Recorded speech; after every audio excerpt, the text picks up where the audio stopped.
Lahat ng negosyo may hidden power. At ang hidden power na yan ay nasa customer.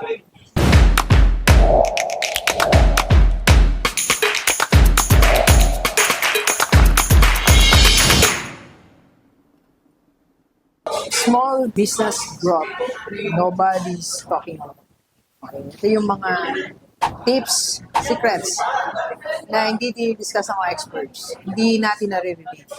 Okay? So mostly kasi, ang dinidiscuss nila, improve your products, be open 24/7.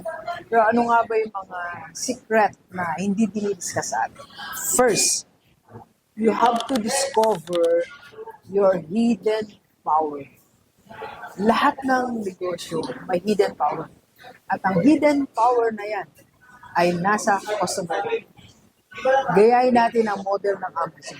Ang Amazon, ang ginawa nilang power, hidden, is their customer. So, ano nga ba yung mga hidden or paano nga ba natin itatap ang hidden power natin? That's our customer. So, first, fast response manner. Ito, meron po tayong research dito. Do not neglect lahat ng inquiry, lalo sa page natin, because of these findings po.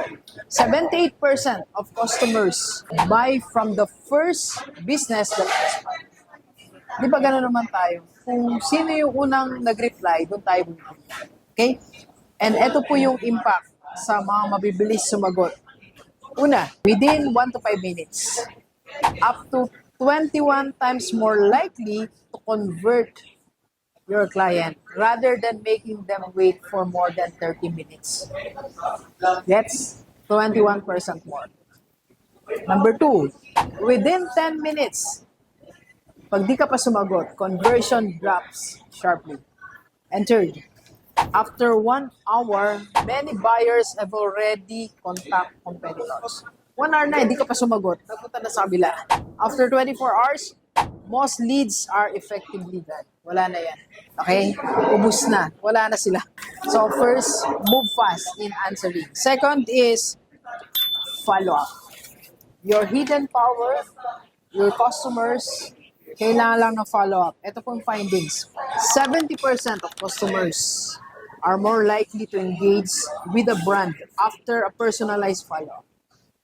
Alam niyo, parang sa Rockstar lang yan. Yung mga mabilis na follow up, naging second, third client natin sila. Nakatatlong engagement na tayo. Number 2, 82% of customers who experience positive follow-up are likely to buy again. Hindi lang yung first buy ang concern natin, pati yung second time na bumili sila.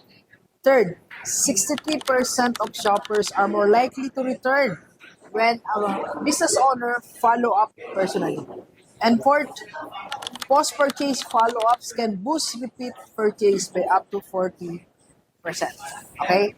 So, yung dalawa po na yan, na gagawin natin, it will power up your hidden power. That's your customer. Answer fast, follow up. Let's go. Let's go. Kape po tayo. Kape po.